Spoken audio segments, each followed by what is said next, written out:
हाँ, विपक्ष जरूर खेलेगा, क्योंकि विपक्ष को मौका चाहिए होता है कि मोदी जी, योगी जी या कोई भाजपाई इस तरह का कोई बयान व्यक्त करे जो देश हित में हो, तो हम उसके खिलाफ खड़े होंगे कि नहीं, ये देश हित में बयान नहीं है, ये देश के अहित में है, ये विपक्ष सोचता है। नमस्कार, आप देख रहे हैं प्राइम टीवी। मैं हूं प्रसाद श्याम तिवारी। इस समय हम लखनऊ में हजरतगंज में मौजूद हैं। इस समय सोशल मीडिया पर एक वीडियो वायरल हो रहा है। वो वीडियो प्रधानमंत्री नरेंद्र मोदी का है। नरेंद्र मोदी ने 5 मूल मंत्र दिए हैं, जिसमें उन्होंने कहा है कि जनता, देश की जनता अगर इन मूल मंत्रों पर अमल करती है तो देश जो है तरक्की के रास्ते जाएगा। उन्होंने 5 मूल मंत्र दिए हैं। तेल, सोना, ऑफलाइन यानी घर बैठे मीटिंग करना, जॉब करना, और भी मूल मंत्रों दिए। आइए हम लोगों से बात करेंगे कि आखिरकार जो मूल मंत्र दिए हैं वो क्यों याद आए, क्या है। लेकिन वहीं दूसरी विपक्ष का आरोप है, खासकर समाजवादी पार्टी राष्ट्रीय अखिलेश यादव का आरोप है कि बंगाल में चुनाव खत्म हुए तो भाजपा सरकार को अब संकट, बीमारी और बड़ी बड़ी चीज़ें सामने आने लगी, क्योंकि अब चुनाव खत्म हो गया है, रास्ते साफ हो गए। अब वो जनता को लूटने से फिर से काम करेगी।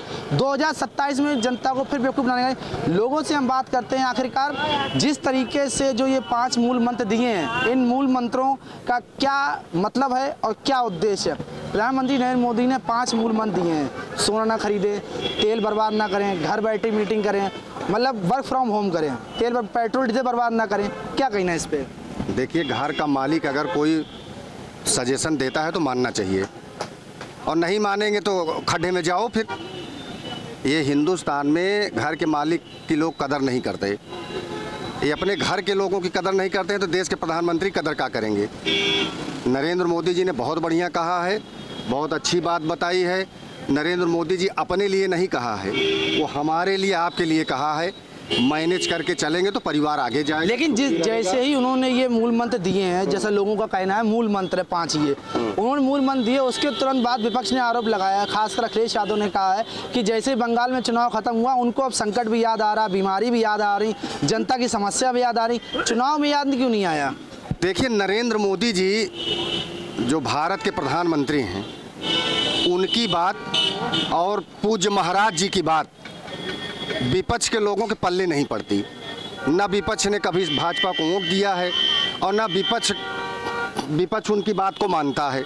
इसलिए विपक्ष की अगर आप बात करेंगे तो हम आपसे डिबेट नहीं कर पाएंगे। विपक्ष माने जीरो। आप आम जनमानस की बात करिए, कहाँ क्या प्रॉब्लम है। आपने विपक्ष की बात करी, एक सवाल विपक्ष का मेरा और है।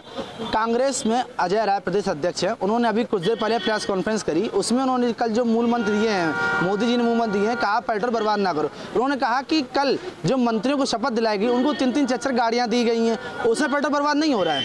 तो अजय राय जी ने कहा इस बात को। अजय राय जी के पास गाड़ी है कि नहीं है? गाड़ी तो होगी ना, एक तो होगी नहीं। एक गाड़ी महेंद्र विश्वकर्मा के पास है, दूसरी गाड़ी है तो वो निकालता नहीं है।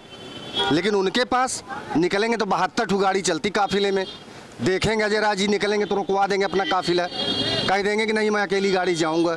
क्या बात कर रहे हैं आप? ये सब लफाजी वाली बातें हैं। देश को आगे ले जाना है, परिवार को आगे ले जाना है, तो अब मान लीजिए नरेंद्र मोदी जी की बात ना माने, अपने स्वयं से इतना आदमी समझदार है कि हम अपने खर्चे को थोड़ा रोक के चलेंगे तो हम और अच्छा रहेगा।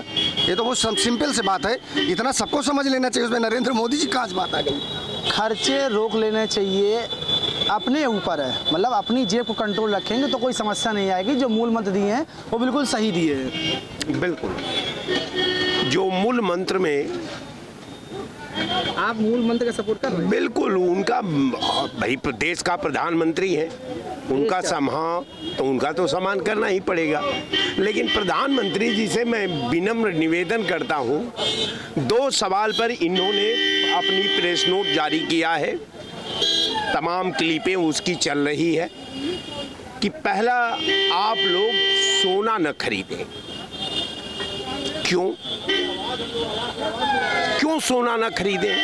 अगर सोना हम नहीं खरीदते हैं तो निश्चित तौर पर जो सोना के आयात और निर्यात में जो लाखों करोड़ों लोग सोना के माध्यम से अपने परिवार का जीवन यापन करते हैं, अपने बच्चों का वर्तमान का निर्माण करते हैं, अपने भविष्य के लिए मेहनत करके कुछ पैसा बचा करके अर्जन करते हैं, उनका उनके बारे में प्रधानमंत्री एक बार नहीं बोलते हैं कि वो करोड़ों परिवार आज आपने सोना बंद करने का, सोना न खरीदने का आपने देश में आह्वान कर दिया।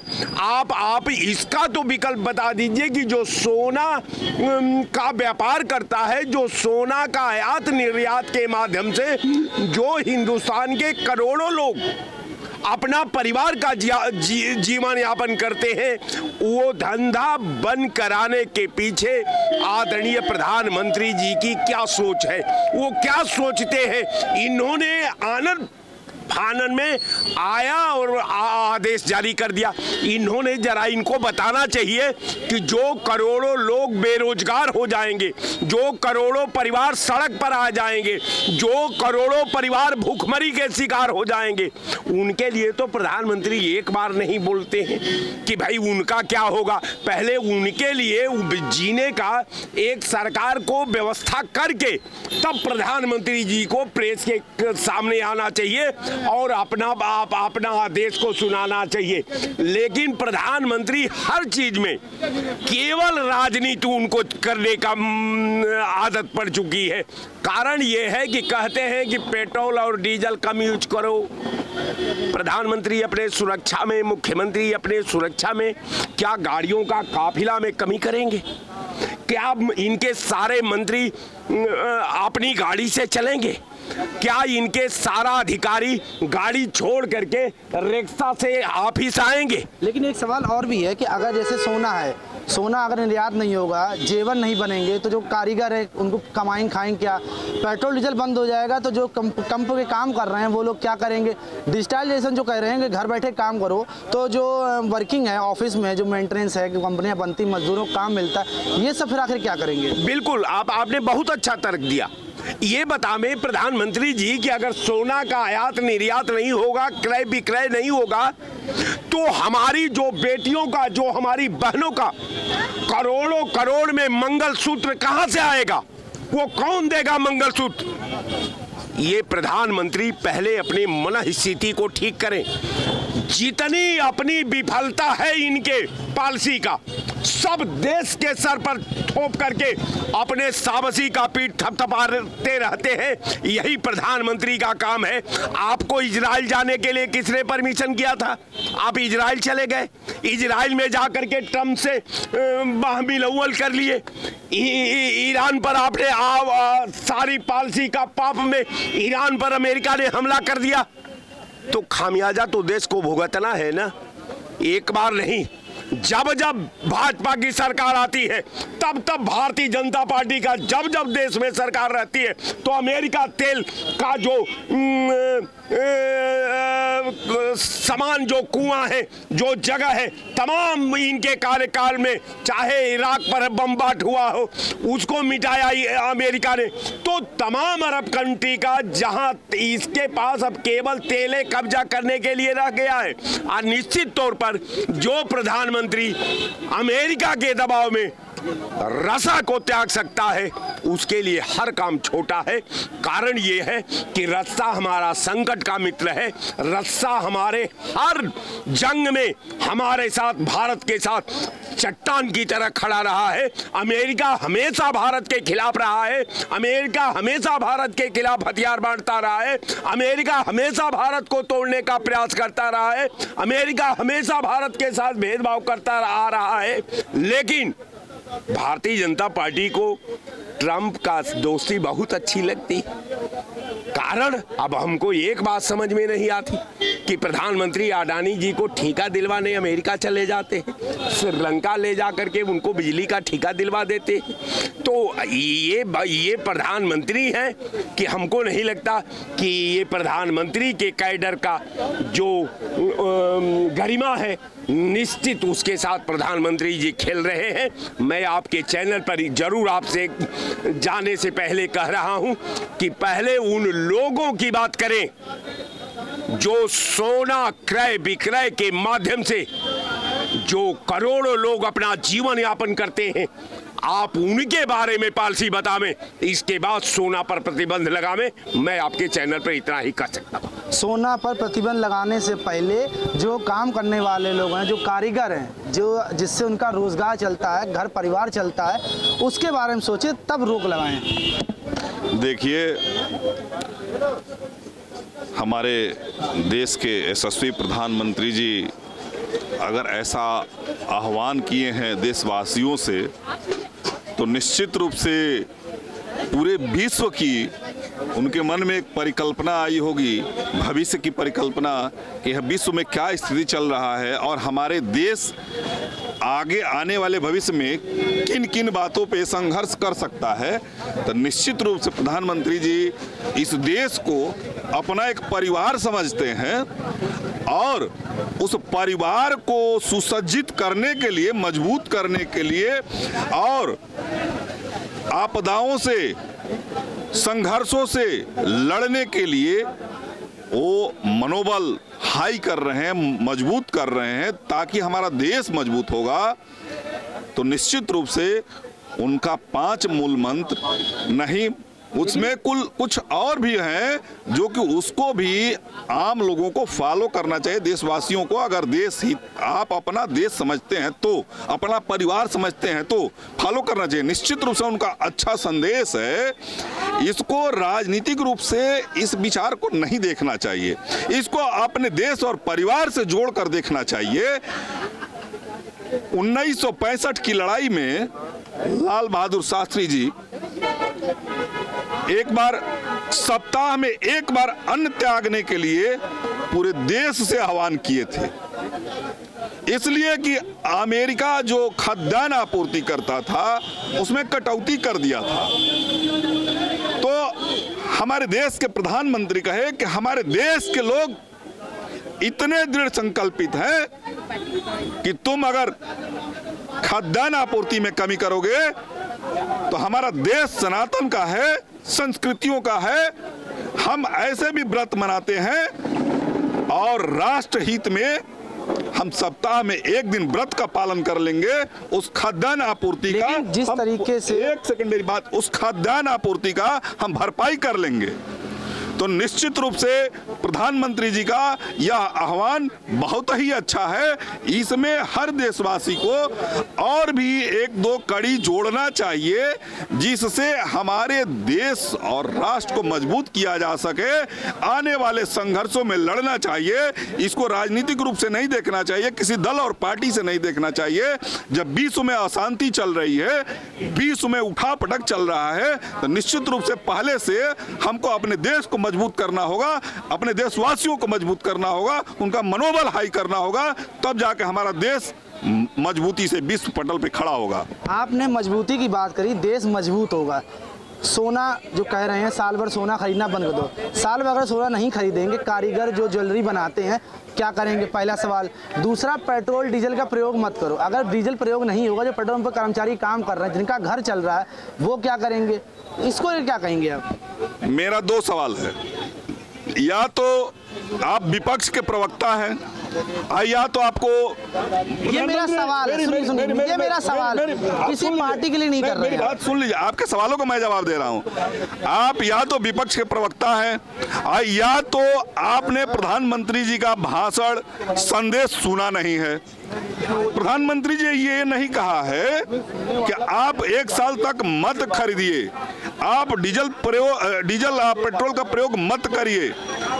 उन्होंने ये संदेश दिया है कि कम से कम खरीदारी करिए, कम से कम डीजल और पेट्रोल का उपयोग करिए। यथासंभव हो जहां मेट्रो की सुविधाएं हैं, आप मेट्रो की यात्रा करिए।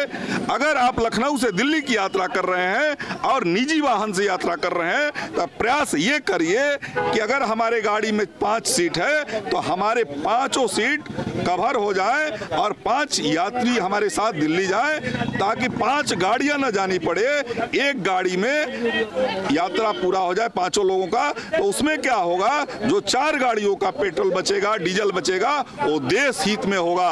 पैसा आपका बचेगा, आप समझ रहे हैं कि मेरा बच रहा है, लेकिन प्रधानमंत्री जी समझ रहे हैं कि हमारे देश का बच रहा है, हमारा देश मजबूत हो रहा है। तो कृपया उनके बातों को और संदेशों को समझने की जरूरत है। देशवासियों को हमारे भ्रम में डालने की जरूरत नहीं है। जिस तरीके से सरकार का कहना है कि 5 मूल मंत्र दिए हैं, तेल, सोना, डिजिटलाइजेशन, वर्क फ्रॉम होम, 5 मूल मंत्र दिए हैं जिनको लेकर बोला है कि अगर जनता ये फॉलो करे तो बहुत लाभ होगा। वहीं दूसरी ओर अभी लोगों का कहना है कि इससे देश जो है स्थिति अच्छी होगी, बेहतर होगी। क्या लगता है? देखिए, माननीय मोदी जी का जो संदेश आया है देशवासियों के लिए, इस वैश्विक परिस्थिति को देखते हुए संदेश आया है। इससे पहले इस तरह कभी संदेश आया क्या कि वर्क फ्रॉम होम हो, सोना कम खरीदें, डीजल पेट्रोल कम यूज करें? बिल्कुल नहीं, इस तरह का संदेश आया। आज अगर ये संदेश आया है तो ये वैश्विक परिस्थिति को देखते हुए कि आज देश जिस परिस्थिति में है या जिस तरह का असंभावना व्यक्त की जा रही है कि अगर युद्ध होता है, डीजल पेट्रोल की अगर अभाव बढ़ता है, तो हमको किस तरह से अपने आप को, अपने परिवार को, अपने देशवासियों को मैनेज करना है। इसलिए वो एक तरह से सुझाव है, सलाह है, एक तरह से अलर्ट मोड में किए हैं। अलर्ट मोड में करने का आशा यही है कि हमारे देशवासी सुरक्षित रहे, हमारे देशवासियों को किस तरह का अभाव का सामना न करना पड़े, इसलिए उन्होंने संदेश दिया है। बाकी आपको कहीं से भी कोई जोर जबरदस्ती आप देख रहे हैं क्या? संदेश देने के बाद कहाँ लग रहा है कि वर्क फ्रॉम होम शुरू हो गया, कहाँ लग रहा है कि डीजल पेट्रोल की दिक्कत आ गई? नहीं लग रहा है ना। ये एक तरह से संभावना व्यक्त की है कि अगर इस तरह की परिस्थिति देश के सामने आती है तो हम ही लोगों को फेस करना है, और हम लोग जब तक एकमत होकर, एकजुट होकर नहीं करेंगे तब तक हम लोग ये ऐसी समस्याओं से निदान नहीं पाएंगे। तो ये तो देश के हित में फैसला है, मोदी जी ने मूल मंत्र दिए हैं, तो ये तो देश के हित में है। विपक्ष इस पे क्यों खेल रहा है? हाँ, विपक्ष जरूर खेलेगा, क्योंकि विपक्ष को मौका चाहिए होता है कि मोदी जी, योगी जी या कोई भाजपाई इस तरह का कोई बयान व्यक्त करे जो देश हित में हो, तो हम उसके खिलाफ खड़े होंगे कि नहीं, ये देश हित में बयान नहीं है, ये देश के अहित में है। ये विपक्ष सोचता है। तो भैया, जाती रही भावना जैसी प्रभुदेव की मूरत तीन तैसी। विपक्ष की जैसी भावना है, विपक्ष की जैसी विचारधारा है, वैसे वह उसे कर्मों का फल मिल रहा है। अभी आपने बिहार देखा, अभी आपने बंगाल देखा, असम देखा, पांडिचेरी देखा, कहाँ कहाँ नहीं देखा। 5 राज्यों का रिजल्ट आपको विपक्ष को देखने को दे दिया, परोस दिया गया है, परोस दिया गया। अब खाए ना विपक्ष, विपक्ष अब फाका मारेगा, फाका। उसकी इसी नीति की वजह से, विपक्ष के इसी विचारधारा की वजह से ये बार बार हार का मुंह खाना पड़ रहा है, मुंह की पड़ रही है। आप जब देश की बात आए, राष्ट्र की बात आए, धर्म की बात आए, देशवासियों की बात आए, तो वहां पर आपको एक होना है। हम इजराइल का क्यों नकल करने की बात करते हैं? इसीलिए करते हैं कि इजराइल पर जब अटैक होता है, कोई दूसरा देश युद्ध के लिए अटैक करता है, तो इजराइल का सामान्य नागरिक से लेकर और सैनिक तक सब सैनिक हो जाते हैं, सब सिपाही बनकर लड़ने के लिए तैयार रहते हैं। और हमारे माननीय मोदी जी यही आह्वान कर रहे हैं कि अगर हमारे सामने कोई इस तरह की परिस्थिति आती है, चाहे वो खाने पीने की वस्तु हो या हमारे कोई संसाधन की वस्तु, अभाव की स्थिति आती है, तो उससे पहले हमको अलर्ट रहना है कि हम ऐसी परिस्थिति नहीं आने देंगे। ऐसी परिस्थिति नहीं आने देंगे, अलर्ट रहना है। मोदी जी के जो मूल मंत्र हैं वो अलर्ट रहने के लिए हैं। विपक्ष खाली इस पे खेल रहा है, राजनीति कर रहा है। बिल्कुल सही है। मोदी जी ऐसे प्रथम जो है प्रधानमंत्री हुए हैं जो लोगों को जागरूक किया है और सही चीज़ बताया है। भारत में जो संकट आया सही चीज़ बताया हर जगह पे। 12 साल में वो जो है विधिवत युवाओं को जो है जागरूक करने का काम किया कि आप जो है रोजगार के लिए अपना जो है पुनः रोजगार खोलिएगा, रोजगार करिए और रोजगार से जो है बड़ा उद्योगपति बनिए, न कि नौकरी के लिए भटकिए इधर उधर। भले एक ठेला लगा करके काम चालू करिए। उन्होंने जो है सबको सम्मानित भी किया, चाहे गरीब हो चाहे देखा जाए कि अमीर हो, सबको सम्मान देने का काम किया। तो इस प्रकार का जब काम प्रधानमंत्री करता है तो विपक्ष बौरा जाता है कि ये जो है बोल क्या रहे हैं। वो हकीकत बोलते हैं, कोई छिपाते नहीं, झूठ नहीं बोलते हैं कि झूठ बोल करके मैं देश चलाऊंगा। देश चलाने को जो है विधिवत ऐसा नेता हम लोगों को सौभाग्य से मिला है और वाकई में ऐसा प्रधानमंत्री होना चाहिए कि जो है पहले से अलर्ट कर देता है सबको और अलर्ट करके वो जो है जागरूक कर रहे हैं लोगों को। सबको जागरूक कर देते हैं। प्रधानमंत्री नरेंद्र मोदी जनता के हित में बड़ा काम करते हैं और जनता को संकट आने से पहले ही अलर्ट कर देते हैं। साफ तौर पर लोगों का कहना है कि जो विपक्ष है वो सिर्फ इस बयान से खेल रहा है। प्रधानमंत्री मोदी का सिर्फ इतना उद्देश्य है कि जनता किसी भी आर्थिक संकट या किसी भी भुखमरी के संकट से परेशान ना हो, बल्कि उसके पास पर्याप्त मात्रा में जो खाद्य है या कुछ भी है वो बचा रहे, ताकि जब संकट की घड़ी आए तो वो चीज़ उस समय प्रयोग हो सके। कैमरा पर्सन सत्येंद्र के साथ मैं श्याम तिवारी, प्राइम टीवी, लखनऊ।